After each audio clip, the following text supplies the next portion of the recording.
All right, ladies and gentlemen, here we are with our special guest for today, Mark Dillon, CEO, founder of the Talent Projekt. Mark, happy to have you. How you doing? Good, I'm doing good. Enjoying some nice German fall weather at the moment.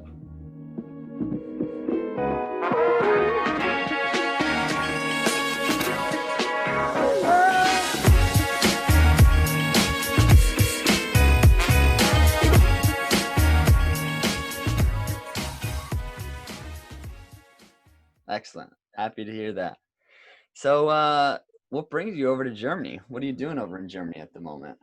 Well, at the moment we've got a group of 13 American boys that are playing under 19 football with Borussia Amstetten, a team over here, and it's a program called the Talent Projekt. And what we do is we selectively recruit throughout the United States at various age groups to try to introduce and immerse Americans into the system over here, the training match system, the culture, learning the language, and try to advance their professional soccer development.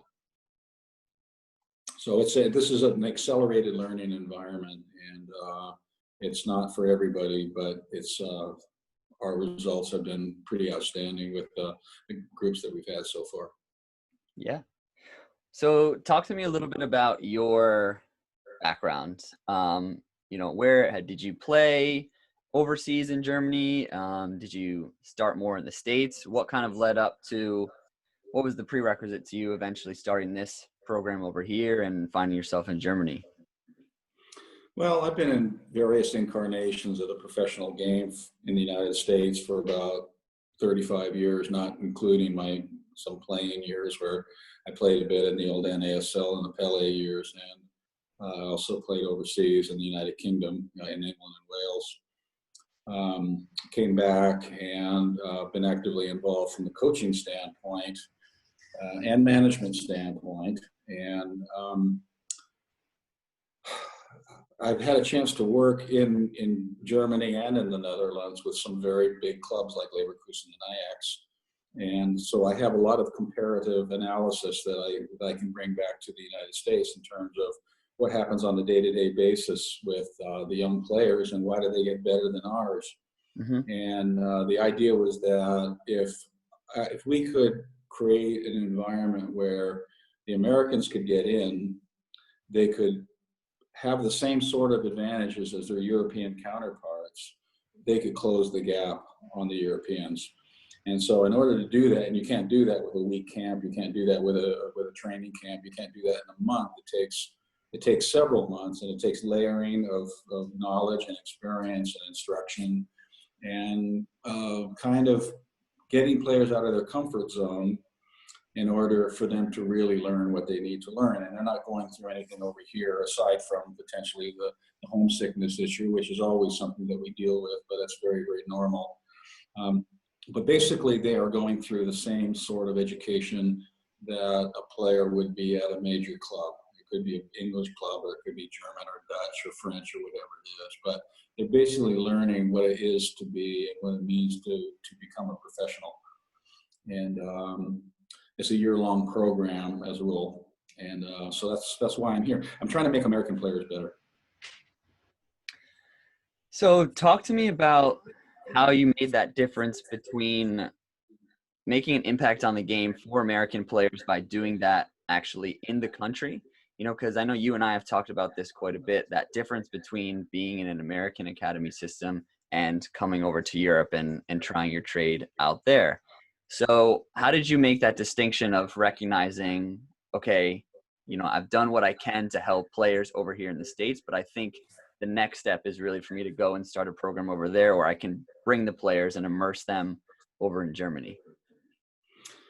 Well, it goes way beyond X's and O's and about technical training and tactical training and things like that. There are just things that you get when you're in a completely immersive environment that cannot be replicated in the United States. And in fairness, we have some good coaches in the United States. We have people that are investing real money to create infrastructure but it's still, you can't replicate this over here. Over here, there's culture, there's tradition.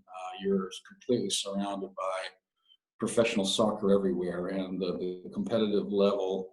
You don't have to go 50 miles to get a competitive match. You just go down the street. There's clubs they're waiting to play at a high level with very ambitious players who would like nothing better than to make sure that we don't get their spot.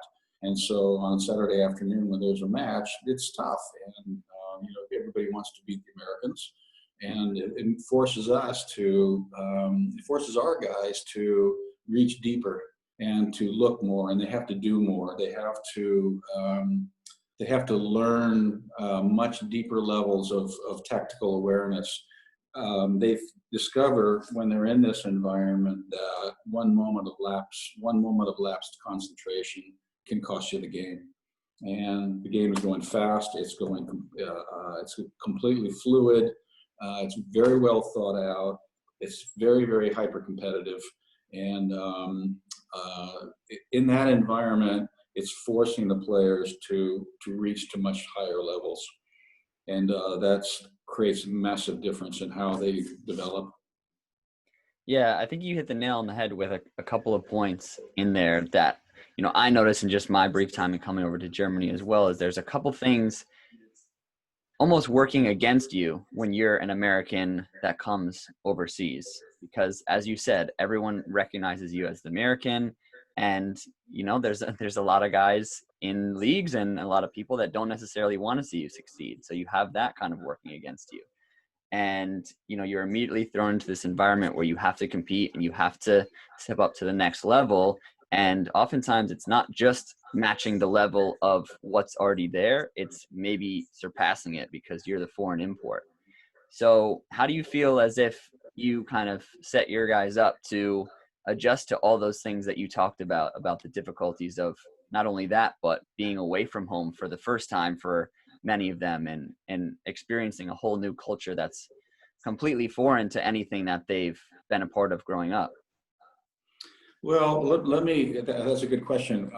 Let me expand on that a little bit.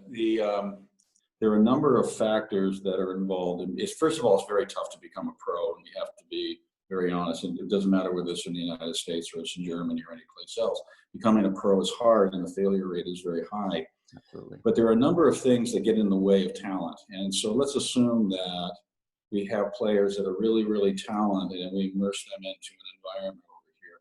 There's a number of reasons why they could fail, and why, quite honestly, a number of very talented Americans have come over here and failed. Now, and I don't like to use the word failure, because if they're trying, that's success in itself. But for every Christian Pulisic and Gio Reyna and Josh Sargent and Weston McKennie you read about, there's 40 or 50 that have been really good that have come over here that no one's going to read about because they haven't made it. And they end up going back and playing in the USL, or they go back and play in college, or maybe they end up in MLS. But there are a number of talent killers, and let's assume that they have the talent to make it over here. Now they're getting into a strange environment where they don't understand the language.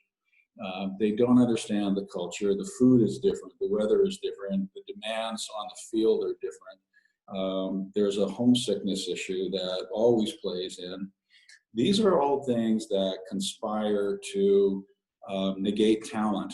And so if you can't overcome these things, then it's very likely the player will never have the opportunity or the time to really show what they're capable of doing. So in a sense, the Talent Project was created to create a bit of a cocoon, a soft landing for the players as they come in. They come in, and rather than throwing them completely in the deep end as they arrive, and we try to get them as young as possible because it makes more of a difference. Mm-hmm. But as they arrive, they're in an environment where it's very welcoming. They're around other American players, they're around other English speakers. They're around coaches that really understand the demands on the young players, and they're assimilated into, they're kind of ramped up into the environment where the demands get harder and harder and harder. So as they're learning the culture, as they're learning the language, as they're learning the demands of the game, as they're learning how the game must be played, as they're learning professional habits, they're not necessarily being thrown to the wolves. They don't get it right away. They have time to do that. And what we've seen is that generally it takes somewhere around anywhere from 3 to 6 or 7 months where they really fully assimilate, and then you can turn them loose. And then they're there, and then when they walk into a dressing room, they're not out of place. They don't feel like the first man on the moon as they're walking in, and they understand what's being said, they understand the demands, they know how to act. And so these are the things that where the difference is, and why sometimes we have high failure rates or low failure rates. And our success rate with the players has been extraordinarily high. And I think it's because of the fact that we have given them this opportunity to assimilate over a gradual period into the system. So I think you kind of touched on something interesting there that I've started to notice in running into a lot of players, speaking to a lot of players, and I'm sure that you can kind of concur with this, that the talent piece is absolutely incredibly important. You have to be talented regardless, and anyone who says otherwise, when you step into a club, you have to be able to play and perform at the level.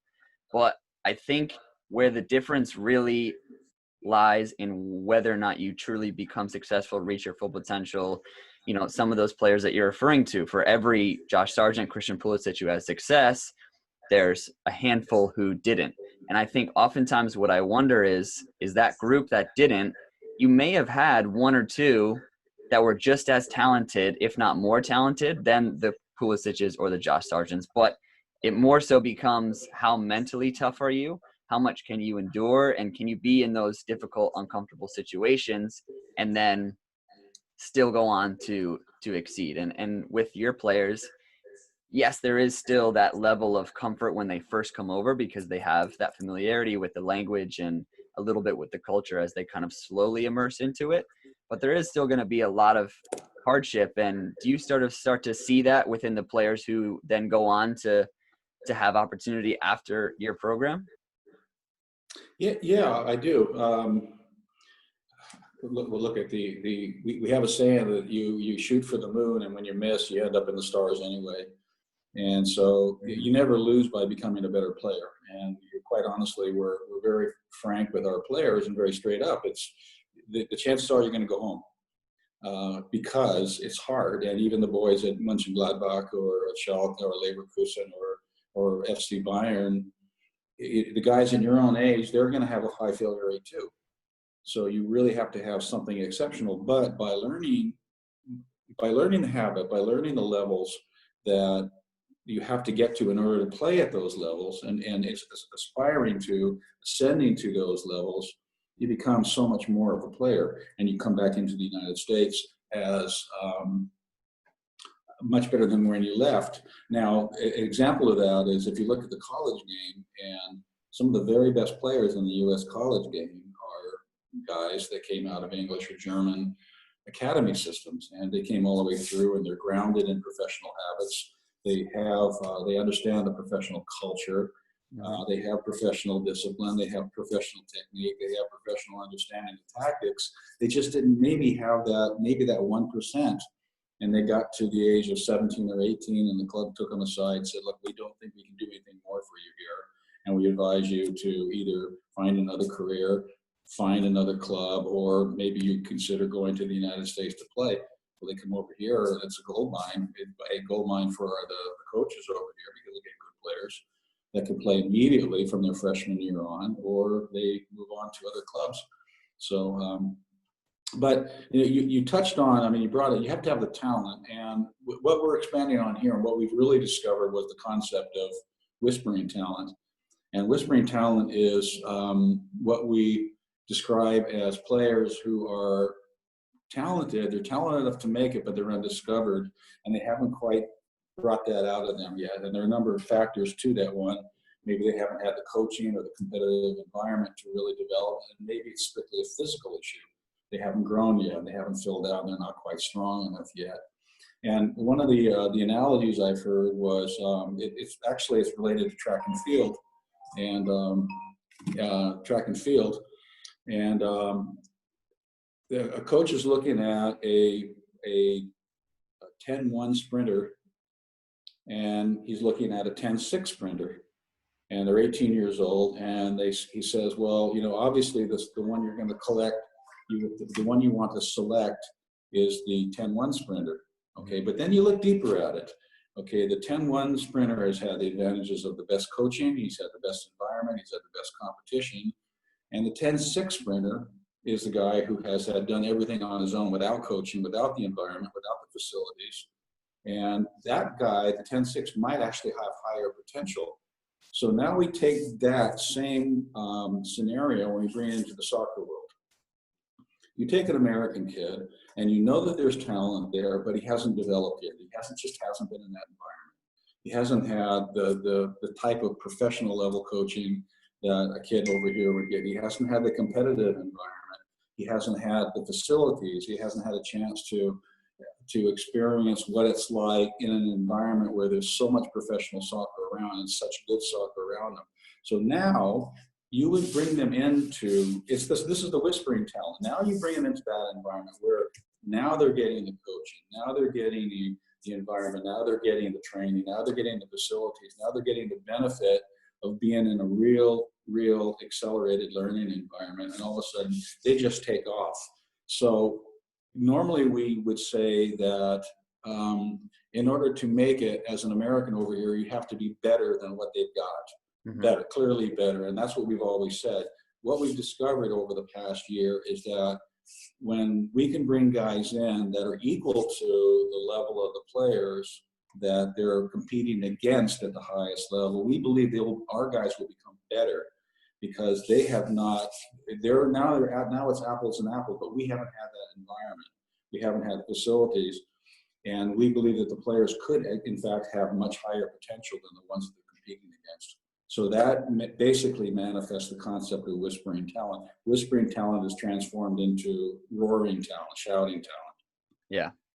And I'd just like to add on that a small piece that I've sort of noticed, you know, and I haven't been able to play necessarily at the highest levels of Germany yet, but I felt when I was playing in Germany that, you know, I went on trial with a number of teams, and what was so refreshing to me and kind of intertwines with this idea of whispering talent for you as well is in the States, I felt as if I was often, you know, I'm not the most athletic or biggest player out there, right? Like I'm 5'9", I'm not a rapid fullback, but what always was allowing me to have success in the game was that I understood the game at a high level. I can execute at a number of different positions. I'm tactically savvy and I'm technically fairly good. So sometimes in America, that isn't as rewarded or as sought after.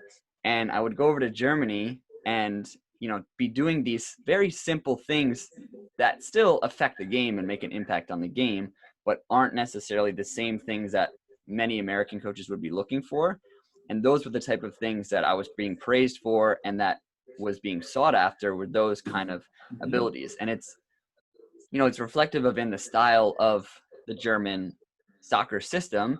It's a very, I don't want to say tactical, but in a way it is very tactical. It's not the same as an Italian system where it's very methodical and slow, but it's very direct, and you have to be positionally very aware wherever you are on the field. So that was one thing that I noticed, and I'm curious if you've noticed this at all, is if there's certain players who, just from a stylistic of play perspective, that change of scenery, does that help them at all in accompaniment with all those other things that you just talked about that allow a whispering talent to now become a, you know, roaring talent? Do those types of things where now they're in an environment where the skills that they have can make that much more of an impact on the game or impress that many more of the eyes that are watching them? Well, first of all, we do have some very athletic players and some very good technical players. And so being in that environment, sometimes they do bring something different to the table.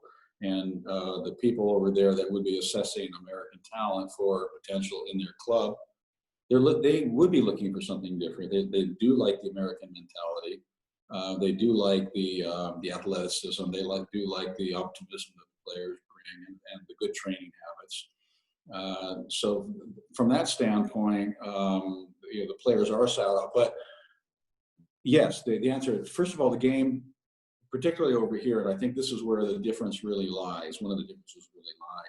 The game itself is extremely cognitive. And it's not relying on athletic talent, and the guy can get up and down the field really quickly, and he's got a vertical jump and all that stuff. These are all tools that a player uses, but bottom line is, I think it was said perfectly by Dennis Bergkamp. The game is, you play with your brain, your legs are only there to help you.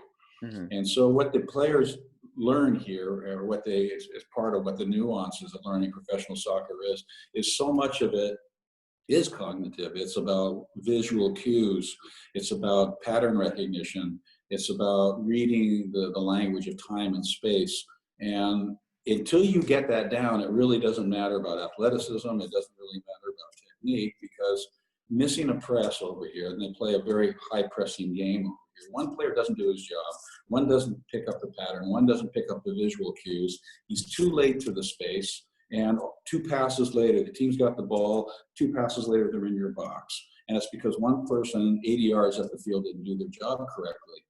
And so these are the differences that come into the game. So having that technique is one thing, but learning how to employ that technique in a manner that is consistent with over here is where the challenge lies.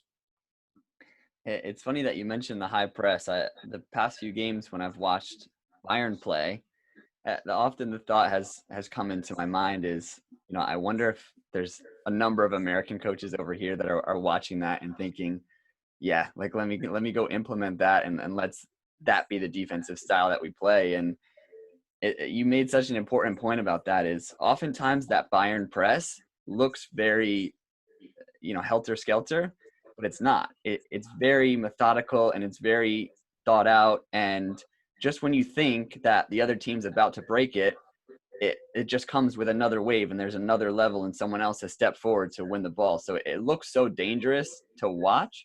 But then as you watch 50, 60, 70 minutes of them play, and you see, well, they haven't really been broken or been, been exposed that many times in a dangerous way, and they've already put 4 in the back of the net.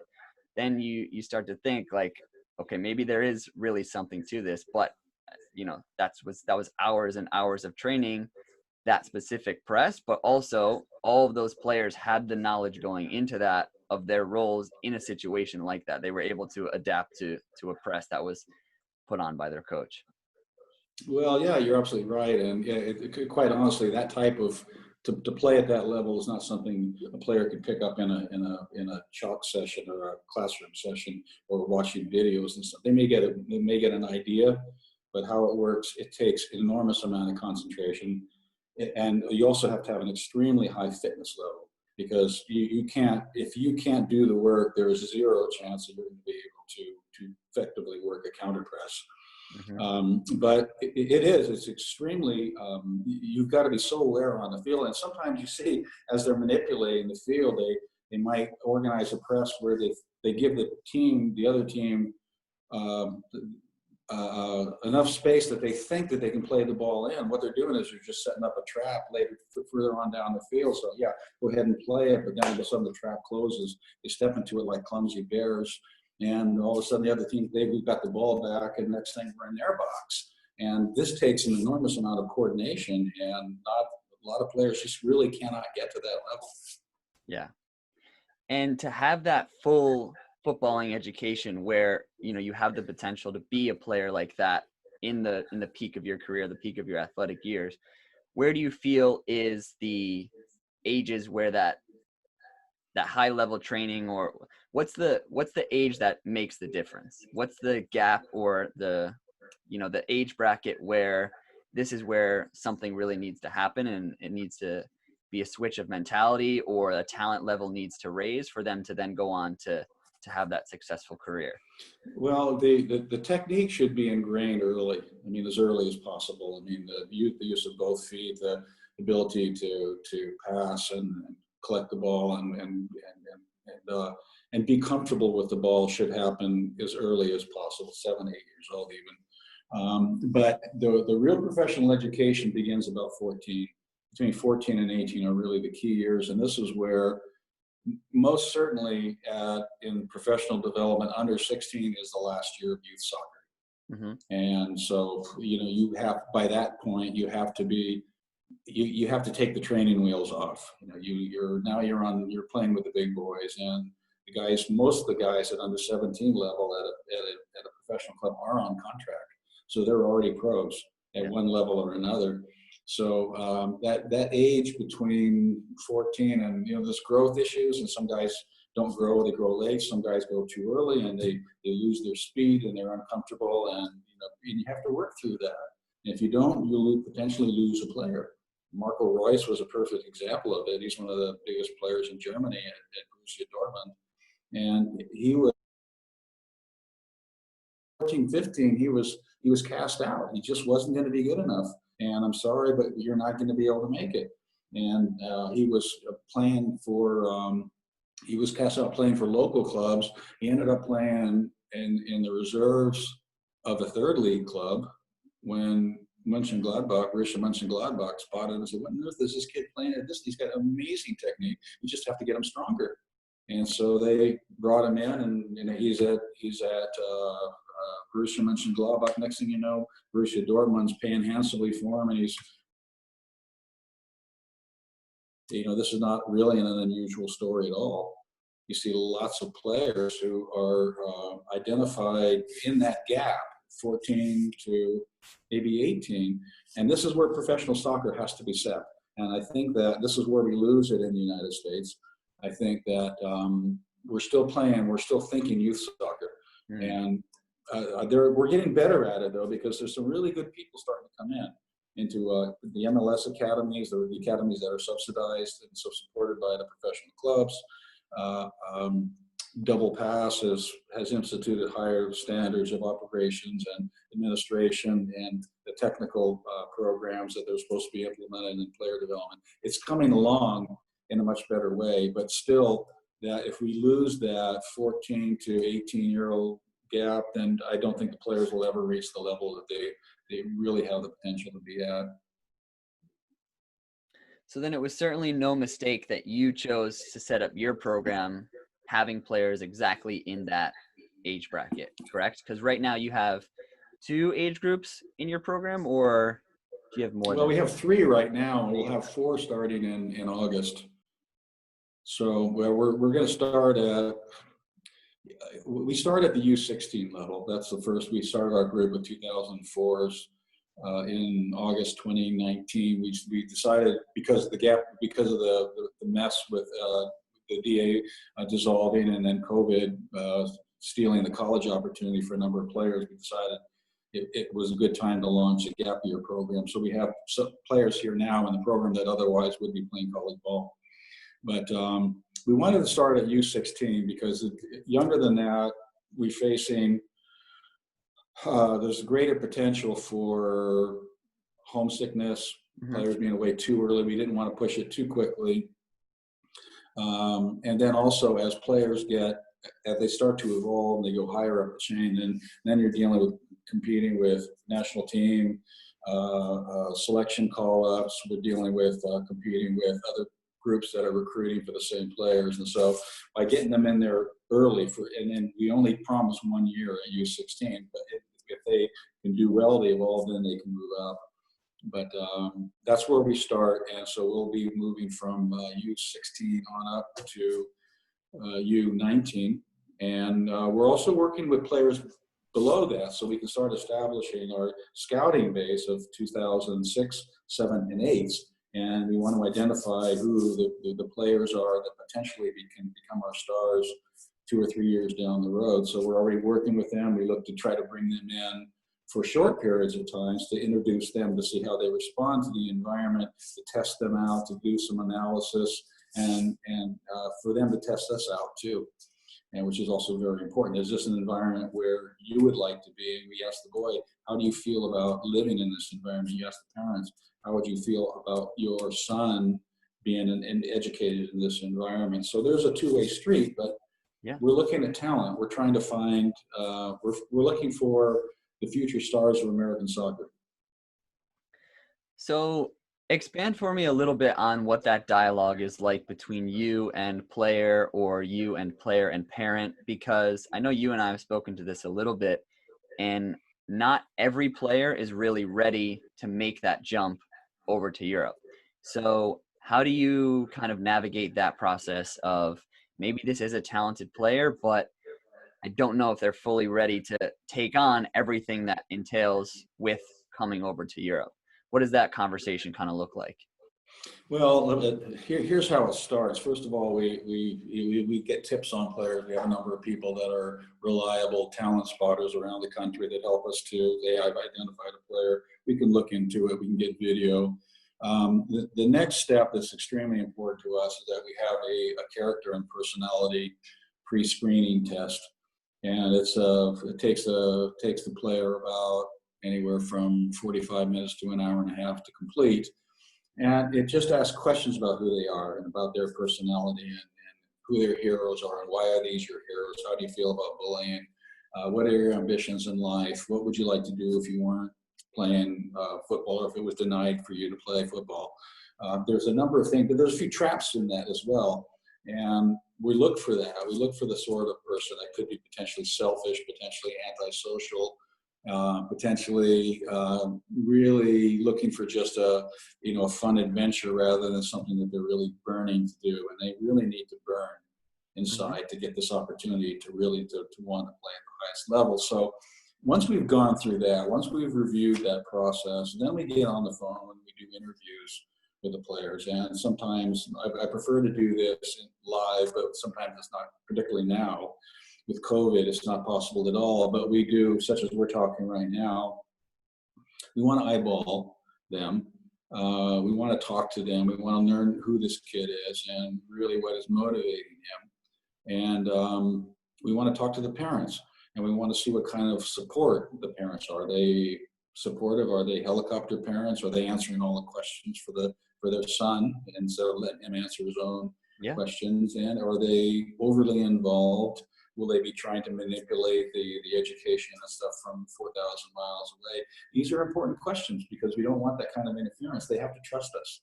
If we're going to take their son in, they have to trust us, and we have to feel that they trust us. So,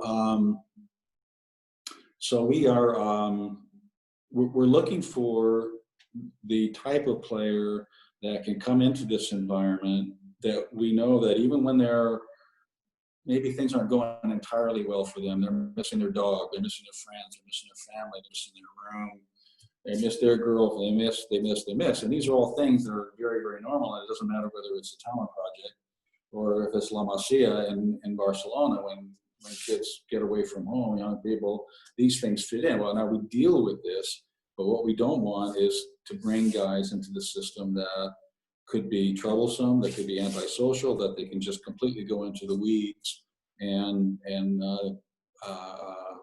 you know, a month later they're on their way home. We can't replace a player once they're gone, and it's very difficult in the year because the process has already started. So we want to be very careful about who we select, and we want to get players in that really that we feel have a high degree of probability for success. And that success is measured by, are they going to improve? Are they going to help improve the other players that are around them? Also, you spoke a little bit there about that conversation with the parent as well. How does that usually play out? Because I think it's a very different mindset that we have as athletes and as parents over here in the United States to that of what a European view on athletics really looks like. So, what does that look like when you're speaking to a parent? Are they oftentimes apprehensive because they don't necessarily understand what it means to maybe come over and be a part of a program like this? Because I know for most of us as athletes, as soccer players, we understand the magnitude of what it could mean to go over to Germany and be in an opportunity like that, and have the potential avenues to move on after being a part of a program like yours. But that's not always the same thing with parents who are still kind of being educated in this game of soccer. And we're trying to do that with our parents over here, but we're not quite there yet. Well, sometimes they're Yeah, you're right. There's an educational process that goes along with the parents, because there are parents who feel like if they come over here and they don't get picked up, oh, it was a failure. But what are you talking about? What a Yeah. failure? There was no failures. But why didn't you get picked up? Well, it's different. We got FIFA law. We have, helping the parents to understand that this is a process. And we're not making any promises that Arsenal is going to come running, or Bayern Munich is going to come running, or Liverpool or Bayern Munich. What we're going to do is we're going to educate, and we're going to make them better. And along the way, they're going to learn about how another culture works, how another culture thinks. They're going to learn to speak another language. They're going to learn about leadership. They're going to learn about being accountable, and they're going to learn about what it means, what the difference between amateur and professional soccer means, and that's the discipline that's required in order to get there. After that, it's up to them. And so the success is not measured in whether or not they come away with the contract. Probably not, but they're going to come away with a professional attitude and an education that cannot be replicated while they're sitting at home. No matter what, no matter who's educating them, no matter who's done it, could be the environment cannot be duplicated. So educating the parents to manage expectations is really, really important for us. And expectations are, we're going to educate your son. We're going to make him better. We're going to give him a better chance at what his dreams are. And they all come away with the dream. They all have the dream. We want them to have the dream. We want them to be hungry. We want them burning to play that game. And that's the kind of kid that we want. And if we have that kind of kid, then we can bring them a lot closer to where that is, but we don't make any promises, because what they learn and what they fully understand is that their chances are not up to us, they're up to them. And they're the ones that have to unlock the door. Hmm. So regardless of that player coming into your program and being a success in terms of strictly, are they offered a contract after being with you, or do they have another opportunity overseas? We spoke about culture, and I know you and I have talked about this as well. What does that do for a young person, or really just for anyone, to go into a culture? And, we can put even aside the football culture for now as well, because that's a huge component of it as for us as footballers and as coaches. But what does it do for especially a young person to just go and experience a new culture, and not just experience it as a tourist where they're with their family for 2 weeks and they see the sights, but to really live and breathe and be a part of new cultures and get different perspectives on the world? I think it's phenomenal. I think every kid should do it. I think that we need to get out of our US bubble and see what the rest of the world is like. So, whether it's a student exchange or it's an extended field trip that the school is making, I think that I would encourage every parent to give their son or daughter the opportunity to experience being overseas and being educated, and not just in a, wow, we had a nice trip. We went with my soccer team. We were there for 10 days. It was great. Nice experience. That's good. There's value to that. Mm-hmm. But I like to see kids go deeper in that, stay there longer, and learn a little bit about the language, learn how they think about things, learn a little bit how they see the world, because they may see the world. It's very likely they see the world entirely different than we do. So you don't necessarily have to buy into the way they see the world, but it's good that you learn about it and have that comparative perspective. Yeah, and as you and I have spoken to before, bringing your own personality and your own culture into maybe a fully German football club, as we've talked, some of your players have gone on to trial with Bundesliga teams in their Mhm. academies. Bringing your own culture and your own personality is oftentimes the reason why a coach or a staff may be looking at you. But at the same time, there's also a level of adaptation. And, as we have spoken about, can you come in and can you try and learn the language? Can you try and communicate with your teammates? Can you try and communicate with your coaching staff? That's such a big component in how well you can actually immerse yourself in a culture. That's going to carry over into immersing yourself in that football culture as well. And that's going to allow you to have success, because if you come over as the American and you're in a trial and you've decided, well, I'm going to make everyone speak English to me. This was always such a big thing that I noticed when I was over in Germany. I was so shocked by some of the players that I was with that just would not learn the language whatsoever. They were like, well, every young person over here in Germany pretty much speaks English. They've learned English. And it's like, but don't you see that rift, that they're the ones that are making the exception for you? They're accommodating you. Why can't you kind of meet them in the middle or meet them halfway? And oftentimes, Germans know that German is a hard language to learn. And they understand that, and they're usually pretty accommodating. And if you try, you might stumble through it, but if you at least try and communicate with them, they have respect for that and they can appreciate that. We call that cultural agility. Mm. And as a matter of fact, you brought that up. I mean, I had one instance of a very good player who had played with our youth national teams and had as a young player had been in MLS, and he was very, very talented. And I got him into a major club over here, and it was a club that needed someone specifically in that position. And he went in there, and I said, listen, you need to try to adapt to their culture a little bit, say a few words of German, even just hello and thank you is enough, but show that you're trying. So he did really well in the first session, and I watched, I thought, this maybe really has a shot. And then so I said, how did it go with the other guys? I said, really good, really good, really nice guy. I said, did you try to speak any language? No, I just made them speak English. They seemed to speak English okay. So I said, are you sure you want to do that? And he says, well, it seemed to be going okay. So I'm like, well, he went the next session, and I thought, again, he did really well. And this is a good player.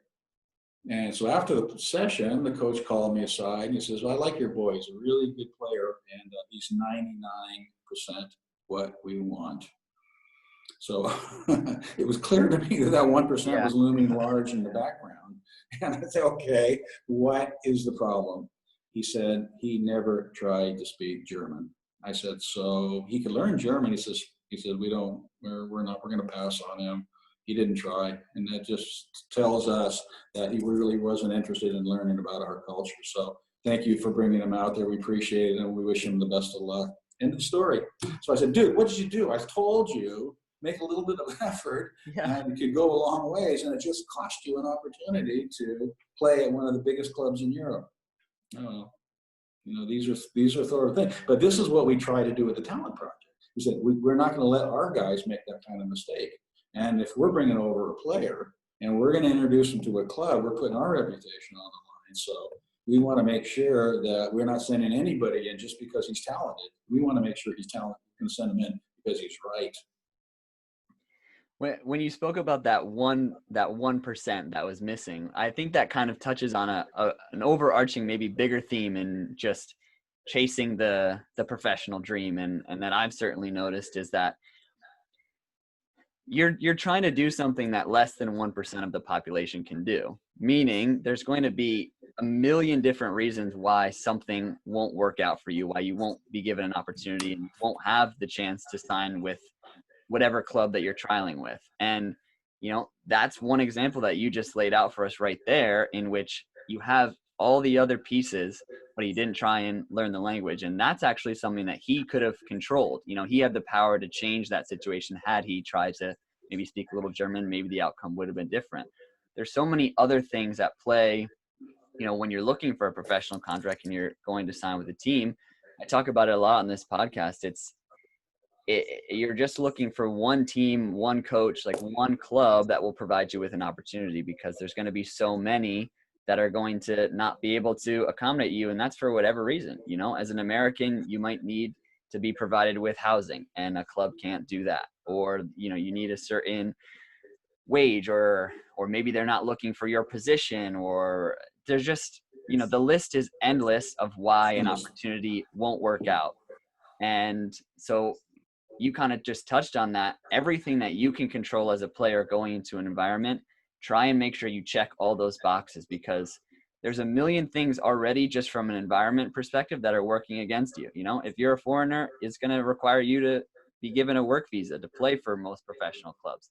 Some clubs can't do that, or some clubs already have their foreigner spots filled. Like, you and I both know this, that list of why it can't work is so much longer than why it can work. So make sure everything that you can do within your power to control whether you have success or not, you do that, because those one little things will trip you up. Well, the word is empower, and we have to empower our players to understand that they're in control of their trial. We're not. The only person in control of what they do. I mean, there's certain factors, and you brought them up, and you're absolutely right. There's a number of reasons why it doesn't work. It's the player's surplus to needs. He just has a bad day. Um, there are there's just 1,000 reasons why he may not get in. But and this also points to the very simple fact, and it's really, really important fact, that every player needs luck. And if you don't have luck, forget about it. It doesn't matter how good you are, because there's 1,000 Ronaldos and Messis that have gone out there that nobody even knows about that never got anywhere because any number of reasons, but not getting the luck is certainly one of them. So it's very, very important in terms of the professional education to empower the players, to make them really fully understand that if I say, I'm taking you into this trial because we think you're ready. But the only thing we're going to do is we're going to unlock the door and open it. You have to go through it, and then you've got to prove yourself. It's no longer up to us. And when they have that power, and then they have that power that converts itself into confidence and a belief in what their own ability are, then miraculous things can happen. And this is where we start to see real success manifest. And we've even just talked about it on this podcast here. You know, we talk about a story like Marco Reus, who had failures, had to drop down levels, and maybe, you know, I'm sure went on countless trials where he didn't have the success. And a lot of times that first or maybe that second trial isn't going to be the club where you fit in right away, and that's where you sign. And how does that conversation go with younger players who maybe in the States were so used to having so much success, and everywhere they went, they were sought after? How does that go with maybe they go into a trial with a Bundesliga team and it doesn't work out, but they still have the talent to maybe go into a different club or someone who's looking for their more specific talents, to not just have that first setback and then kind of shut down? Is that something that you try to teach as well, that persistence and that perseverance and keeping that mindset? Oh, absolutely. I don't, first of all, I'd like to know who the player is that, I mean, who's at the highest level of the game that just they didn't have any stones in the way in their path that Yeah. got there. Every player's had major setbacks, and you know the player and I've had some arguments with parents that not arguments, but just I just wasn't going to do anything for a parent that said, listen, I'm insisting that if he can't get into Bayern Munich or Dortmund, he's not going to go. Then don't go. Don't go, because you know what? You're setting your son up for failure.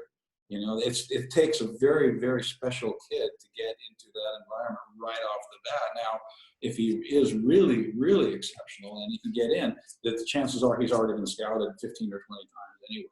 So they already know what they're bringing in. Yeah. But if it's something that's semi-blind, and it's off recommendations, we get a little bit of scouting, you say, wow, we got a real talent here.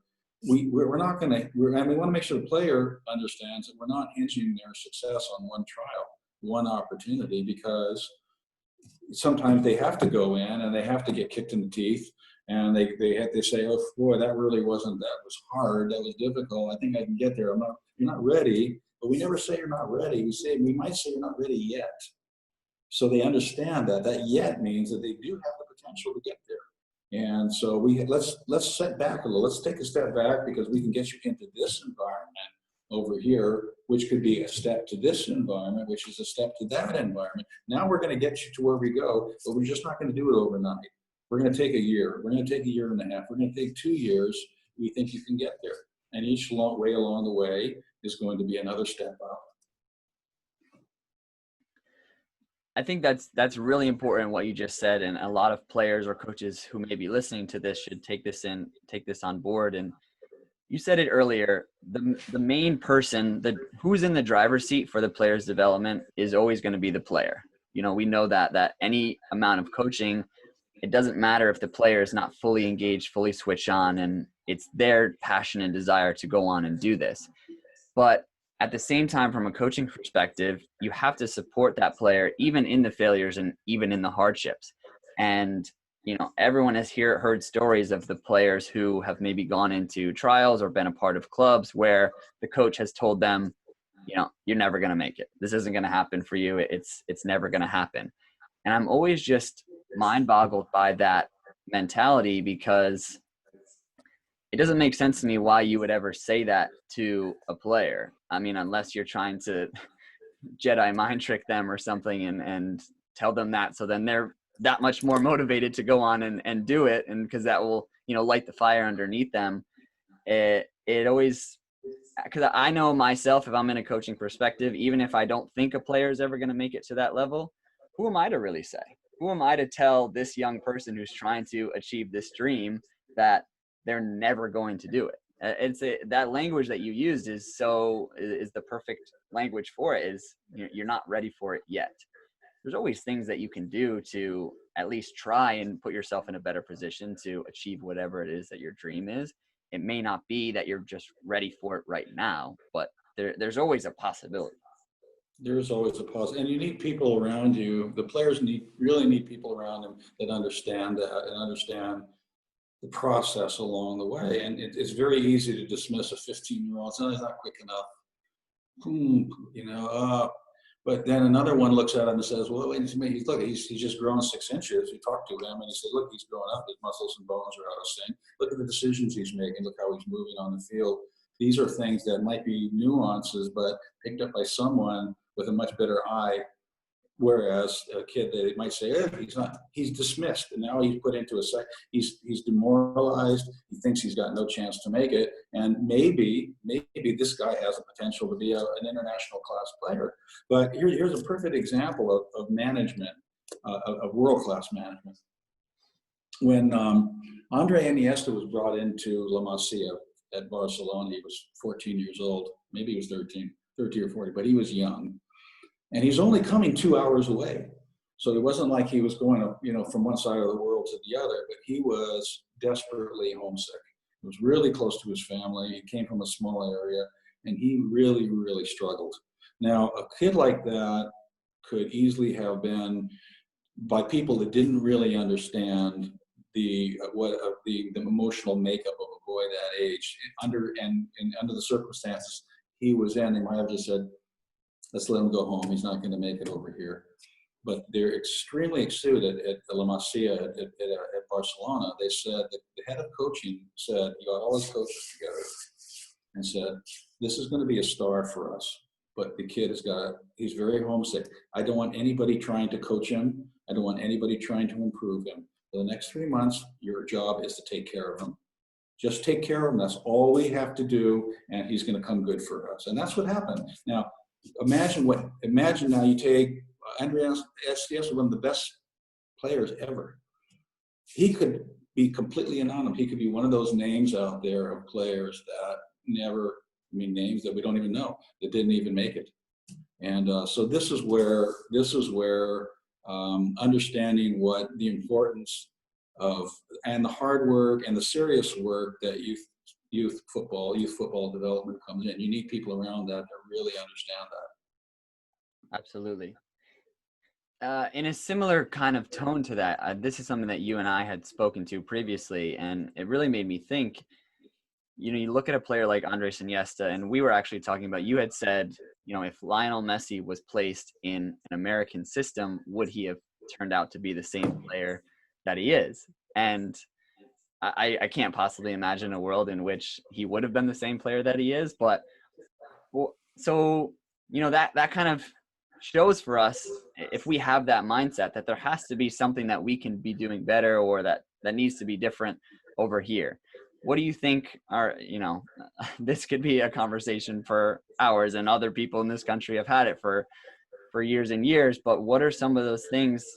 I don't think anytime soon we're ever going to be at the same level as a La Masia, but what are some of the things that we need to do in order to maybe foster a better environment, but also maybe to have our coaches have more of a mindset like that, of, in the times when it needs to be nurture more than a competitive edge, that we're able to have that compassion, have that ability to do that.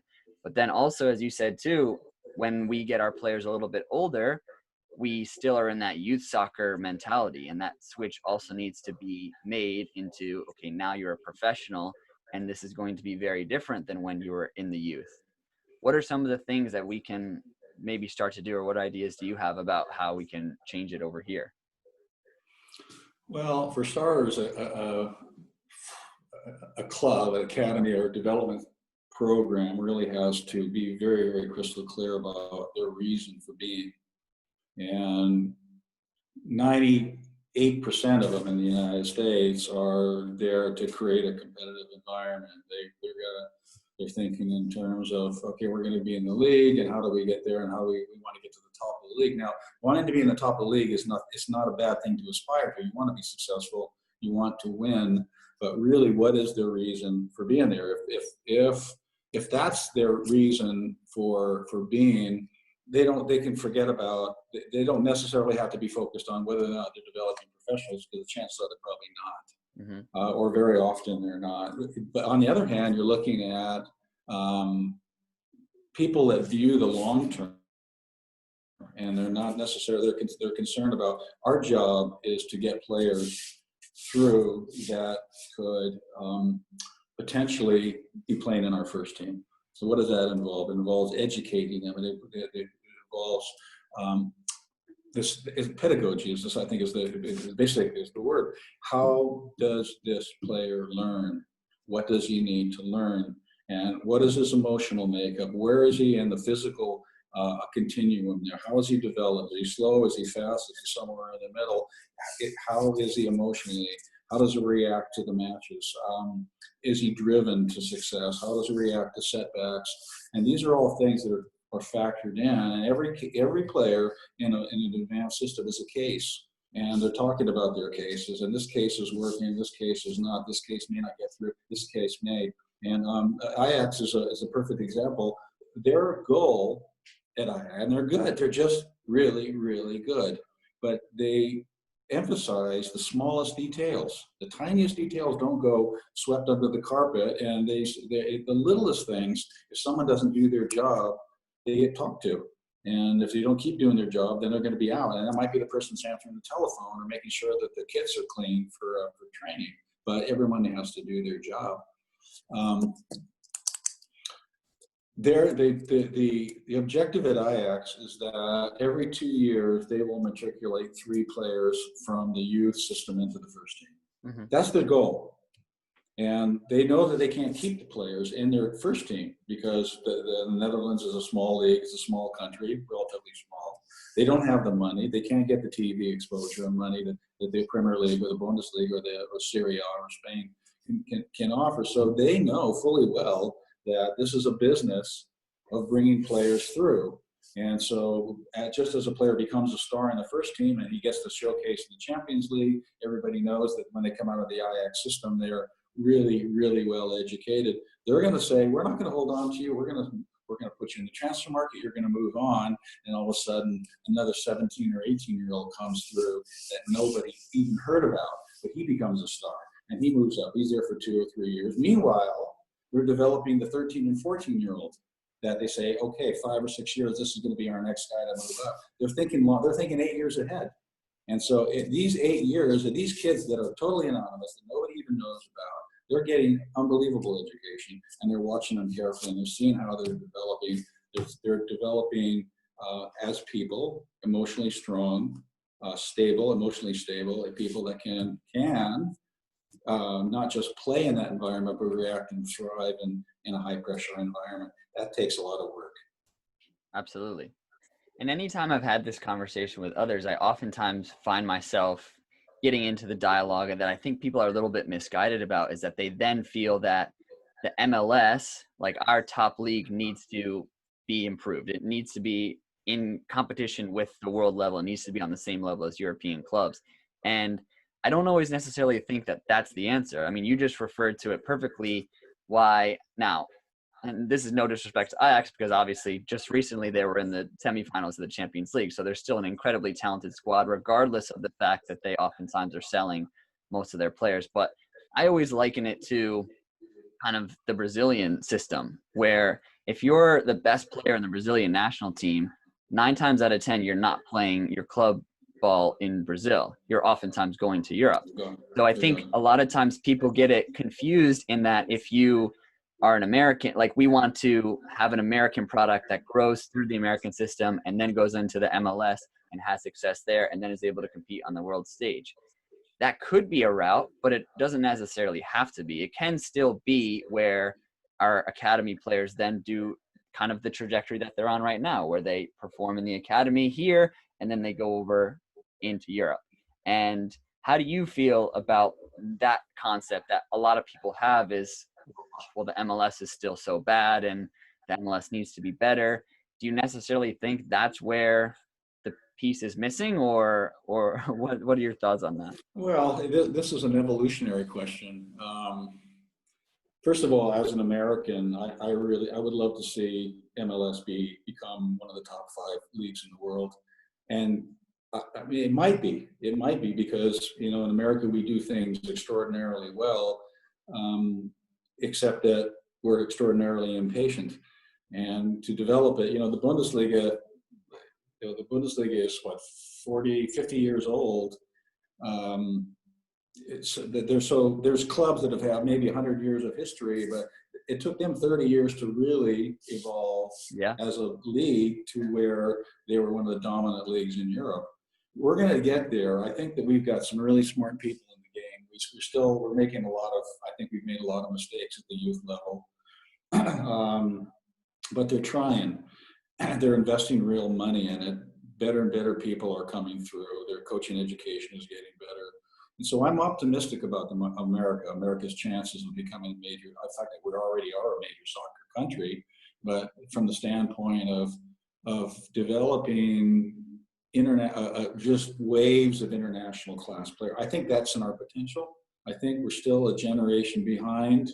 The 8-year-olds, 7, 8-year-olds now are maybe the real future of the game for the United States, and the ones behind them will be even better. Mm-hmm. But when we have the resources, when we have the athletic talent, it's almost mind-boggling that we struggle to get out of CONCACAF. We can't qualify for the Olympics.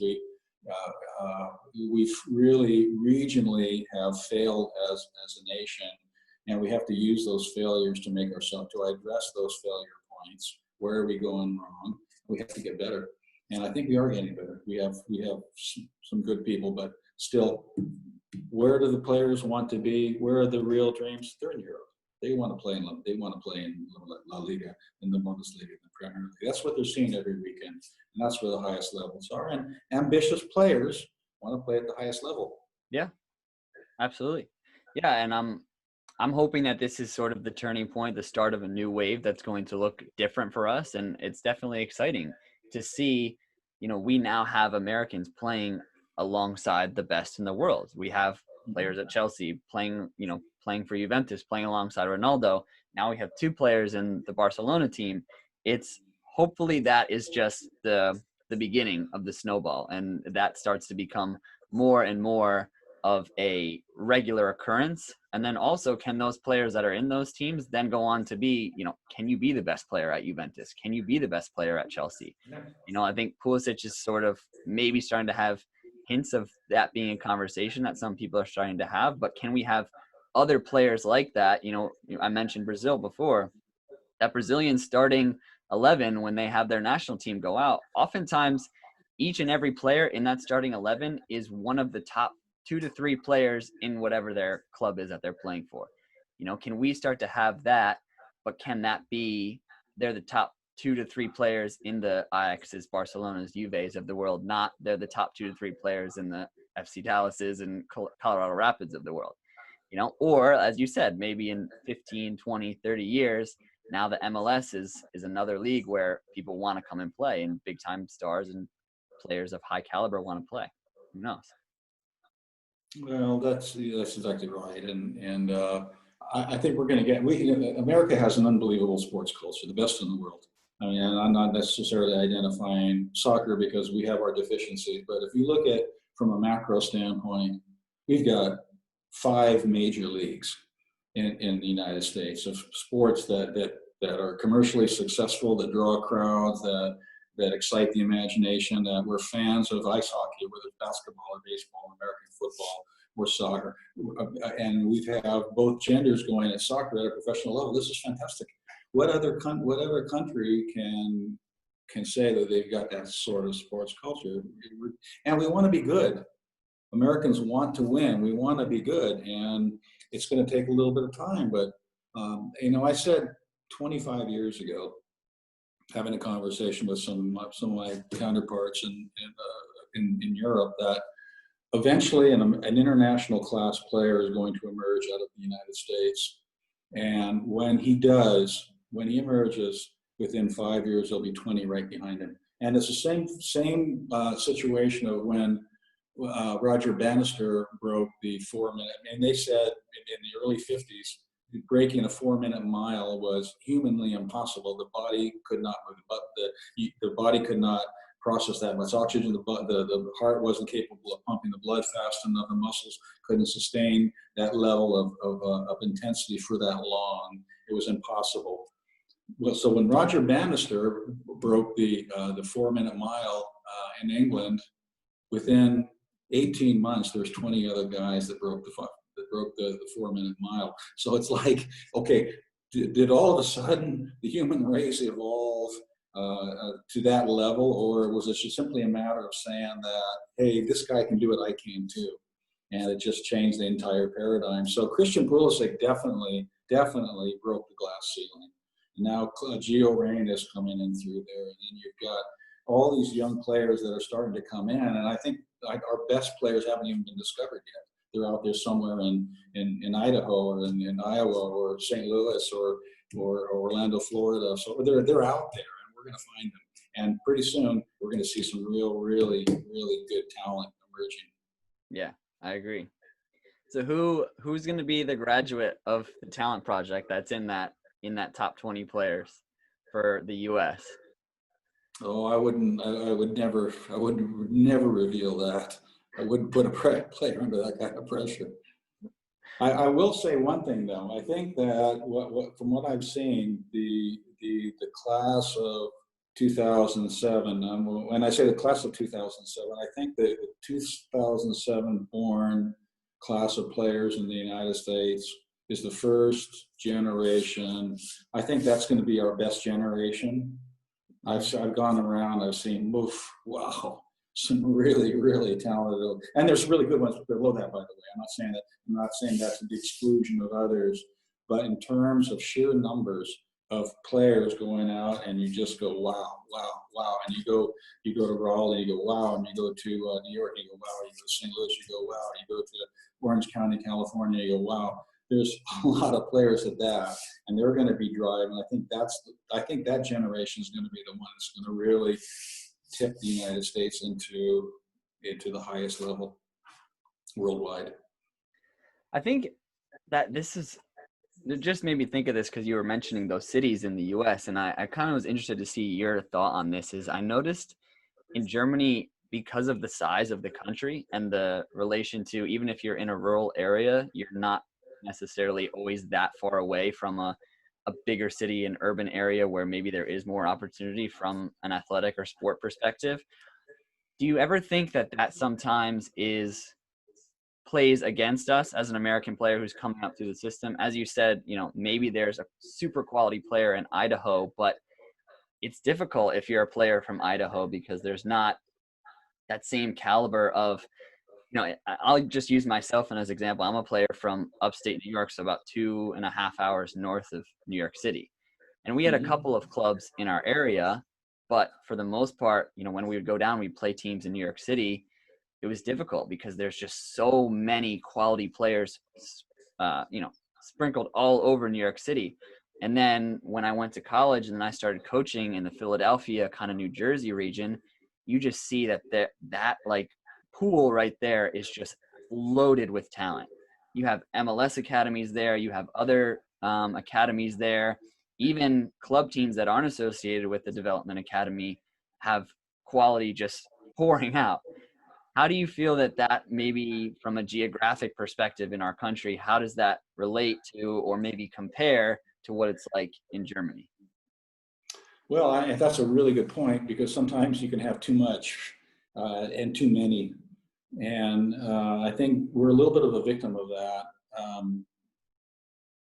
I think, quite frankly, you could probably make a national team just out of Southern California that's comparable to the full national team. And the reason for that is not necessarily because there's not equally or maybe even better players in Hershey, Pennsylvania, or Atlanta, Georgia, or other places. It's just that the density there is there's so many players and so many really quality clubs in that area that it's much more easier. It's much easier to spot the talent and to bring them together. Now, Germany is a really good example because um, they had a situation in the late 90s when they said, listen, we're not developing players. And they got bounced out of the European championships at the group stage. And they're saying, where are the Beckenbauers? Where are the Overoths? Where are the Schwarzenbecks? Where are these players that were the superstars of the Bundesliga, and we're having to import them? So they did what Germans do. They had a rethink. And they said, we have to completely change. We got to blow up the system. We've got to completely change it. So they got assembled all their best and brightest people, not just in coaching education and player education, in pedagogy and medical, and the medical components of it, administration and academics. And they said, let's have a think tank. Let's create a perfect scenario where in about 10 years, and we should take about, we'll be patient, we'll put the money behind it, we'll support it, but we don't expect any results for 10 years. And what we want is to create a system that produces generation after generation after generation of players capable of becoming world champions. Okay, so all these factors came into play. So one of the things that they did, and even though Germany is geographically the size of the Carolinas, so it might sound easier to manage that. They set up 470 centers of excellence around Germany, and each center of excellence was, and they wanted to make sure that nobody, even if he's coming from a remote rural area or something like that, they wanted to make sure we don't miss anybody. So these centers of excellence, they call them Olympia Stützpunkt, and these are organized by the German Federation. They're out there every month, and they've got federation qualified licensed coaches that are conducting sessions there, and all the teams in the area in that region have to release their players if they're invited in. They can't say, well, he's got a game. You can't, no. You send the player. We want this player to come to the Center of Excellence to train so we can watch him. And if he has a chance, we want to make sure that we don't lose him because he lives in a farm community. And so this is an example of a national effort to make sure that education is for everybody and that every single player that is within the German borders has an equal opportunity to get spotted, to get the education they need, and to get to where they need to be if they're really aspiring to be at the highest level. So can we do this in the United States? I think we're trying. And the DA was kind of an attempt to raise the level, but it was a disaster from a competitive standpoint. It depends on the area because you have teams that have to get on an airplane in order to play a game. And you look at a club in Southern California that's got to spend $50,000 in order to play one game with two teams in Salt Lake City. You got a problem. You got a problem. You've got play. There's way too much money being spent on one competitive opportunity. So I think one of the things that really needs to be done is a much greater focus on regional play and improving regional play. Don't just take one team out of an area of 3 million people or 2 or 3. Find a way to get 10 or 12 or 15 and bring them up to the level so that they can have a really robust competition. Be good games every week that they're playing, and then more players are going to emerge out of Yeah. I'm always so fascinated by the German system and how they continue to evolve and continue to hold themselves to such a high standard. I think I was reading even recently when they didn't perform as well as they would have liked to in the last World Cup, from a top-down perspective with the DFB, they were like, okay, we need to change things. We need to do things so differently. And this was a team prior to that was having so much success on the world stage. And, there would be some minds who would think, well, this was just an unlucky tournament for us. Let's just kind of reset the clock and and run it back, so to speak. But they're always evolving. They're always thinking, how can we do this better? And as soon as there's a minor setback, it has to be looked at from a holistic perspective. And, what do we need to do to change the system to continue to produce the highest quality of players? It's just always so fascinating to me. The New Zealand All Blacks, which is probably the most successful team in the world at any sport, the rugby team, national rugby team, they have a saying called find the gap. And basically what that means is that when you're on top, you have to change.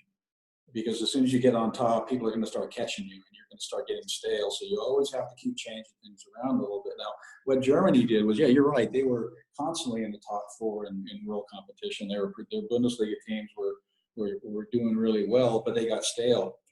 And they paid the price for saying the German method was going to see them all the way through, but it didn't. Mm-hmm. And they didn't self-evaluate, and they didn't see the dark clouds on the horizon, and all of a sudden, they got hit in the face. And that's when they said, okay, well, they're smart enough to say, okay, this is okay, because if we have a bad patch right now, and it's going to last 5 or 6 years, we'll get it right. We'll get it fixed, and we'll get it right. We're going to turn around. They weren't afraid to make the changes. Let's go back there and retool it, and let's come back at it. Yeah, absolutely. Wow. Well, we've been going for, I think, like almost an hour and a half here. And I think hopefully anyone who's listened to this can definitely take some value out of this. I know I've certainly learned a lot and been educated a lot on, some of the things that you're doing and just the entire global soccer landscape. So it's really exciting. So for anyone out there who wants to learn a bit more about what the Talent Project is, and they want to dive a little bit deeper into this really exciting project that you have going over there, where can they find more information about that?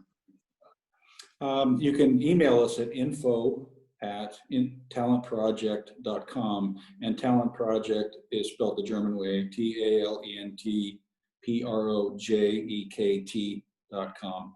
And we will respond very quickly to email requests. And we're looking for talent. And quite honestly, we want to be friends with everybody. And quite honestly, the guy that says, hey, listen, I know a really, really good 15-year-old player out here that maybe you can contact, these are our friends, and these are the people that are helping us. So we're interested in anybody that can help us find players that would fit into the system. Yeah, absolutely. The soccer community is such a vast network, and it really does take a village. It takes a village to be able to. It takes a village, absolutely. To find a player, develop a player, make sure he or she is in contact with the right people and is placed in the right environment. And that's kind of what we've laid out here for those of you who are listening for this past episode. Is it's going to take a lot, and one of those big components is, can you put yourself in front of the right people? Can you be around the right people to be able to facilitate your success as well? That's exactly what it takes.